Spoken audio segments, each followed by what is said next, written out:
इस वक्त हम मौजूद है आजमगढ़ जिले के निजामाबाद में, जहां एक दलित युवक की हत्या कर दी जाती है 2 यादों द्वारा।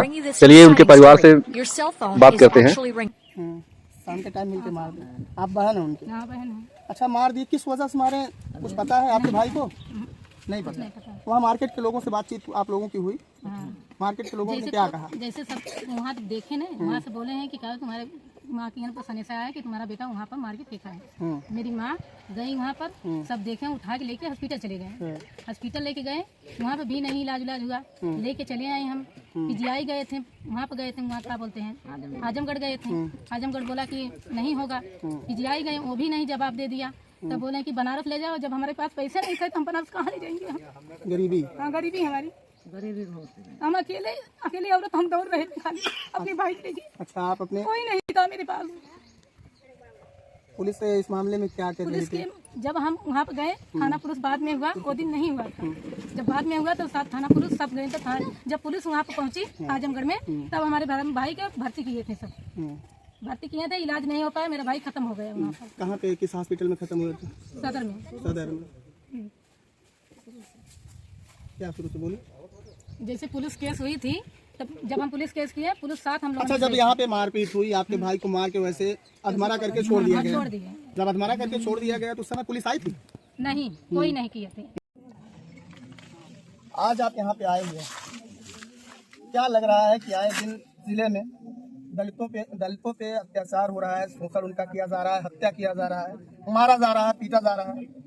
क्या सरकार अपने वादों में नाकाम है? देखिए आशीष भाई, अभी जो घटना है ये 2 दिन पहले की है, 4 दिन हो रखे हैं। ये लगातार देखिए पूरे उत्तर प्रदेश में घटनाएं हो रही हैं। अभी आज ये निजामाबाद क्षेत्र के अंतर्गत ये नेवादा ग्राम सभा जो है, ये पहली बार घटना नहीं इस गांव में। सुना हूँ कि 2 घटनाएं और हो गई हैं, तीसरी घटना ये है। और यहाँ हमारे लोग इस जुल्म को सह रहे हैं, बर्दाश्त कर रहे हैं। ये अपने हक हकूकों के लिए जानकारी नहीं इनकी, इसलिए ये लोग आवाज नहीं उठा पा रहे हैं, और इनकी आवाज बनने के लिए कोई आ भी नहीं रहा है। आज लगातार इस उत्तर प्रदेश में जातिवाद के जो चरम सीमा पे पड़ा हुआ है, लगातार दलितों के ऊपर, चमार जाति के ऊपर लगातार शोषण हो रहा है। कहीं थाने में प्रशासन द्वारा मार दिया जा रहा है, कहीं कोई गुंडा माफिया मार दे रहा है, कोई नेता का लड़का मार दे रहा है।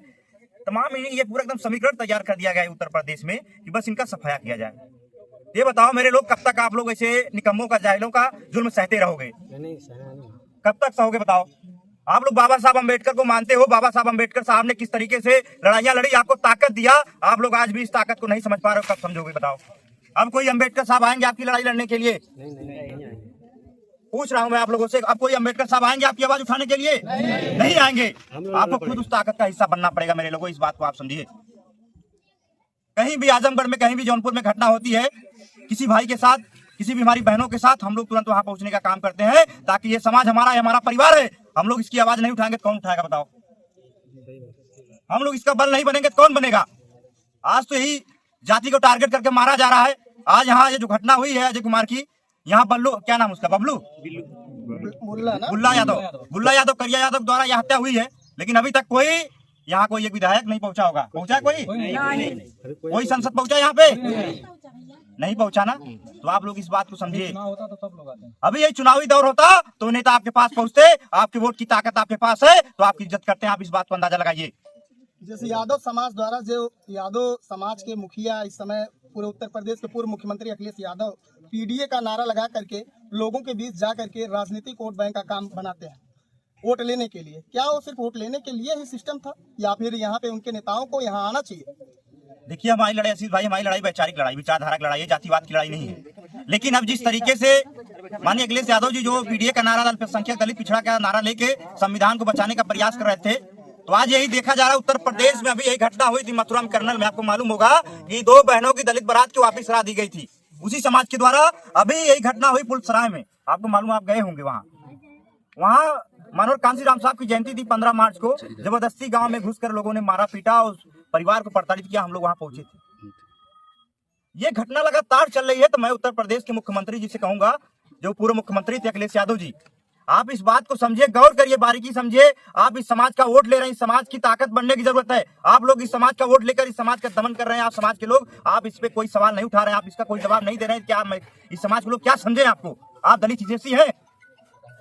देखिए, दलित हितैषी बनने के लिए आपको उसके जैसा बनना पड़ेगा। वोट लेने से आप दलित हितैषी नहीं बन जाएंगे। आज ये घटना हुई, अभी तक कोई नेता नहीं पहुंचा। ये बहुत सोचने और समझने और शर्मिंदगी की बात है कि जो पीडीए के नारा दे रहे थे अभी तक कोई व्यक्ति यहाँ नहीं पहुंचा। इसका मतलब आप लोग जाति का शरण दे रहे हैं क्या? मुझे तो लग रहा है आप लोग जाति का पोषणे का काम कर रहे हैं, जातिवाद को बढ़ावा दे रहे हैं। देखिए आरोप अपराधी की कोई जाति और धर्म नहीं होता। मेरे लोगों, इस बात को आप लोग समझिए। यह वीडियो उत्तर प्रदेश के पूर्व मुख्यमंत्री अखिलेश यादव तक भी जाना चाहिए कि उनको भी पता चले कि जात शोषण करने वाले की कोई जाति और धर्म नहीं होता है।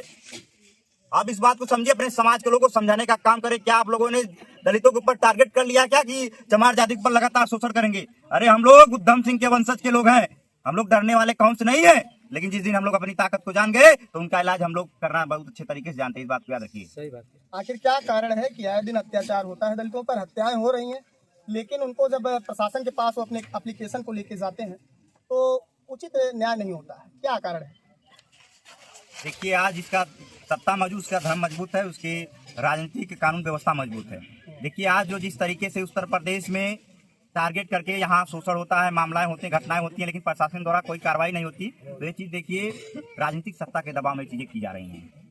आज राजनीतिक सत्ता इनके पास होती, समाज के पास होती, तो इनकी किसी की मजाल नहीं होती, इनके साथ कोई दमन कर पाता, इनके साथ कोई शोषण कर पाता।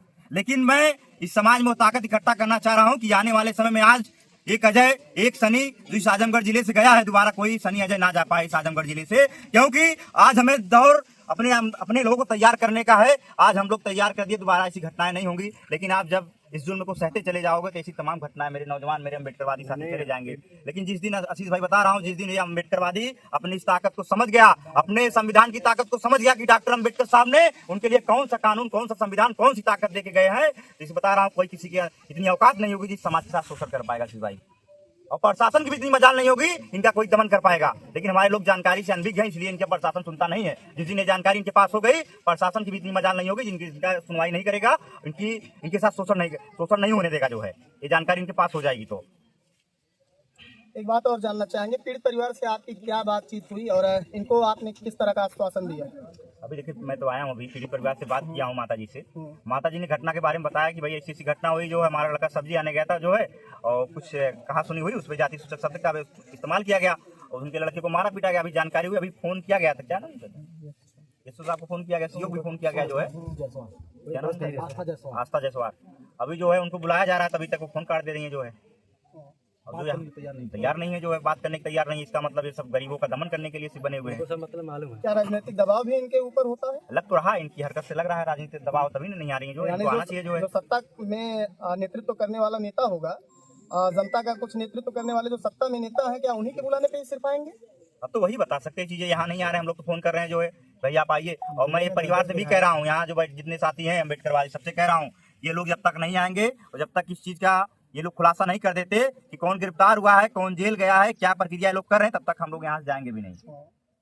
इस गांव में रहेंगे, एकदम रहेंगे इस गांव में। आपके ऊपर मुकदमा भी हो सकता है? फिर हो जाएगा। मुकदमा से हम डरते हैं क्या आशीष भाई? मुकदमा से डरते हैं क्या हम लोग? सवाल है। नहीं, मुकदमा से डरते नहीं है। मुकदमा से डरते तो यहाँ आते नहीं हम लोग। ये घटनाएं हो रही हैं अक्सर दलितों के नेतृत्व करने वाले जो युवा नेता होते हैं, उनके ऊपर मुकदमा किया जाता है, उनको जेल भेज दिया जाता है ताकि आवाजें दब जाए और उनको न्याय ना मिले। अगर यहाँ ऐसा होता तो आप फिर क्या करेंगे? देखिए, ये आवाजें दबेंगी नहीं, अभी आवाजें खुलेंगी।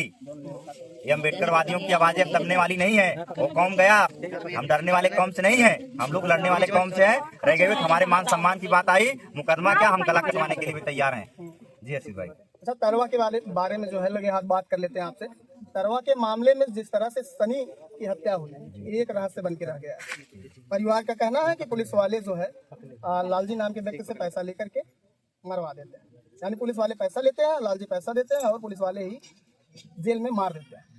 तो इसमें आप क्या कहना चाहेंगे? क्या ये पुलिस का जो ये बयान है कि नाड़े से खुद जो है सनी आत्महत्या करता है, या फिर पुलिस ही इसमें आरोपी है? देखिए, सबसे बड़ी बात तो देखिए आशीष भाई, जो है प्रशासन किसी को गिरफ्तार करती है थाने के अंदर, कोई मामला होता है, सबसे पहले प्रशासन जब थाने में ले जाती है तो लड़के के अंदर जो चाहे जींस पहरा हो या पैंट पहरा हो, तो सबसे पहले बेल्ट होता है, पर्स होता है, पैसे होता है, मोबाइल होता है, तमाम चीज़ें निकाल देती है ताकि कोई घटना ना हो सके। और पुलिस प्रशासन हमेशा उसकी रखवाली करती है, देखती है क्या है कैसा है। कहीं भी बाथरूम जाता है, प्रशासन के लोग वहाँ तक भी जाते हैं साथ में। लेकिन ये घटना बहुत सोचने और समझने की बात थी जो तरवा थाने की थी। 29 तारीख को लड़के को गिरफ्तार किया गया प्रशासन के द्वारा और उसके बाद 30 तारीख उसको टॉर्चर किया गया, उसको मारा गया, पीटा गया और 31 तारीख उसकी मौत हो गई। और प्रशासन के द्वारा कहना है कि वो बाथरूम में गया जो है नाड़े से फांसी लगा लिया है। लेकिन परिवार के लोगों से मैं बात किया, परिवार के लोग बोले कि धनुष भाई जो है वो मेरा लड़का जो है जींस पहना था। तो बताइए जींस में कौन नाड़ा होता है? कोई नहीं होता। जींस में कोई नाड़ा होता है? नहीं। जबरदस्ती उसको गले में रगड़ा गया, उसको रस्सी से मारा गया। उसके बाद प्रशासन लोग अपनी नाकामी छिपाने के लिए उस लड़के को आरोप लगाने लगे। वो घटना बहुत शर्मिंदगी की बात है कि कानून व्यवस्था की रीढ़ को तोड़ दिया प्रशासन के लोगों ने। प्रशासन को देखिए, ये आम जनता सोचती है कि मेरे साथ कहीं जुल्म होगा, शोषण होगा, कोई अपराधी गुंडा किस्म का व्यक्ति मेरे साथ शोषण करेगा तो मेरी रक्षा प्रशासन के लोग करेंगे। लेकिन तो प्रशासन के लोग तो खुद गुंडाई करने को उतर गए। उस लड़के की जान चली गई, लाठीचार्ज भी। प्रशासन के लोग अपनी नाकामी छिपाने के लिए भाई जो है उन्होंने तमाम प्रक्रिया, तमाम चीजें, उपाय किए कि ताकि हम लोग बच जाएं। लेकिन आप लोग बचने वाले नहीं हैं, आप लोग बचने वाले नहीं हैं। देखिए, अपराध करने वाले की मैं अभी कहा ना, अपराध करने वाले की कोई जाति और धर्म नहीं होता है। लेकिन इस घटना को अभी देखा जा रहा है उत्तर प्रदेश में, कहीं प्रशासन के द्वारा मार दिया जा रहा है लोगों को, इस समाज के लोगों को, कहीं तो गुंडा माफियाओं के द्वारा मार दिया जा रहा है, कहीं नेताओं के द्वारा मार दिया जा रहा है। लेकिन इनकी आवाज बनने के लिए कोई नहीं आ रहा है। और यही घटना मैं आपसे कह रहा हूँ कि आप लोग अपनी आवाज खुद बनिए।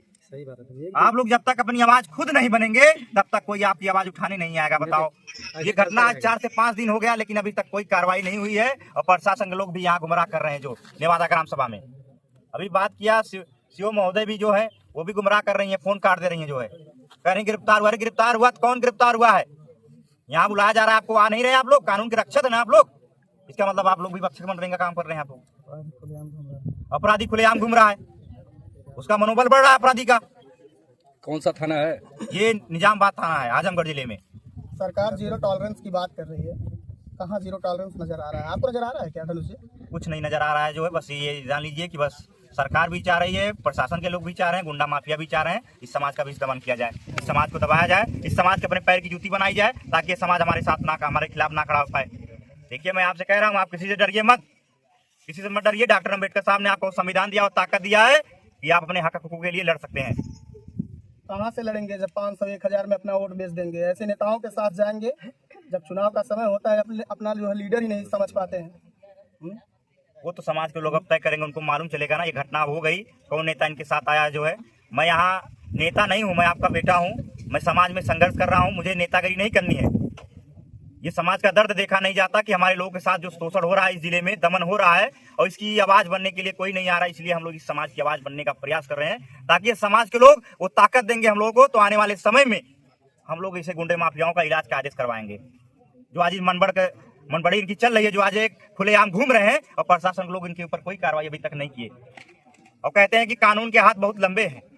आज क्या आप एक अपराधी को नहीं खोज पा रहे हैं जिसने एक नौजवान की हत्या कर दी गई?